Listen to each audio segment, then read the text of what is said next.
പല്ലശ്ശന പഞ്ചായത്തും കൊല്ലങ്കോട് ഫയർഫോഴ്സും സംയുക്തമായി പല്ലശ്ശന പഞ്ചായത്തിലെ ഹരിത കർമ്മസേന അംഗങ്ങൾക്കും കുടുംബശ്രീ പ്രവർത്തകർക്കും അഗ്നിസുരക്ഷാ ബോധവൽക്കരണ ക്ലാസ് സംഘടിപ്പിച്ചു. പഞ്ചായത്ത് പ്രസിഡന്റ് എൽ സായിരാധ ഉദ്ഘാടനം ചെയ്തു.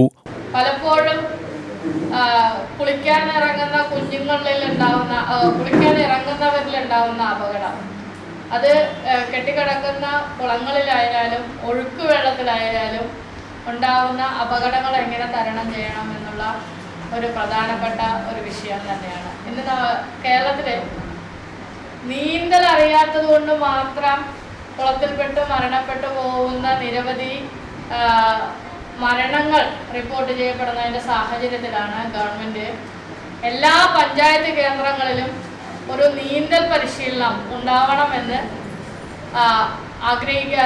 തീരുമാനിക്കുകയും അതിൻ്റെ അടിസ്ഥാനത്തിൽ തദ്ദേശ സ്വയംഭരണ സ്ഥാപനങ്ങളുടെയും കൂടെ സഹകരണത്തോടുകൂടി എല്ലാ തദ്ദേശ സ്വയംഭരണ സ്ഥാപനത്തിൻ്റെ കീഴിലും ഒരു കേന്ദ്രം നീന്തൽ പരിശീലനമാക്കി മാറ്റിയെടുക്കുന്നതിന് വേണ്ടിയിട്ടുള്ള പ്രവർത്തനങ്ങൾ നടന്നുകൊണ്ടിരിക്കുകയാണ്. അത് അക്വാട്ടിക് മേഖലയിൽ പ്രവർത്തിക്കുന്ന ഡിപ്പാർട്ട്മെൻറ്റുകൾ ആ രീതിയിൽ സ്പോർട്സ് കായിക വകുപ്പിൻ്റെ കീഴിൽ അത് കൃത്യമായിട്ട് പല പരിശീലന കേന്ദ്രങ്ങളിലും നടന്നുകൊണ്ടിരിക്കുന്നുണ്ട്. വൈസ് പ്രസിഡന്റ് സി അശോകൻ അധ്യക്ഷനായി.